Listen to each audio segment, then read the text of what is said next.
The Great Resignation is dead and gone. We're now in an employer market.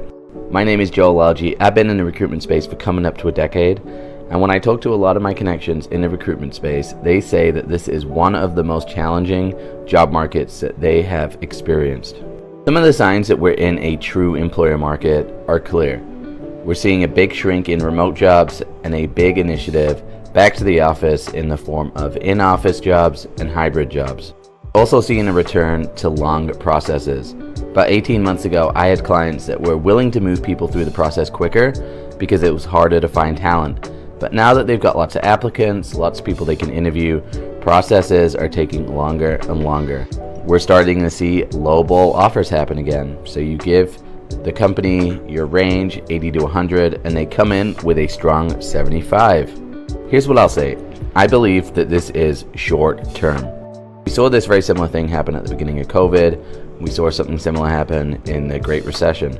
Companies start to realize that they can get away with things that they may not be able to get away with when talent is scarce. When there's a lot of people on the market, companies can pick and choose, and they can provide a worse candidate experience and people will still take the job. But here's the thing.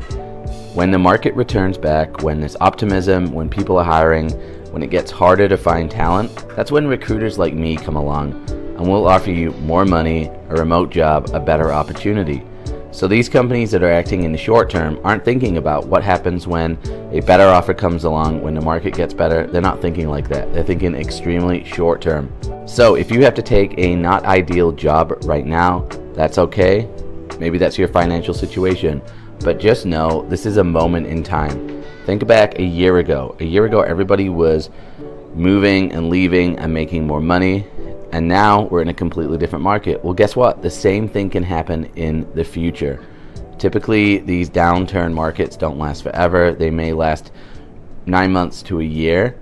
So if you have to take a job for that amount of time, just know that it's only a matter of time before a recruiter like me comes knocking with a better opportunity.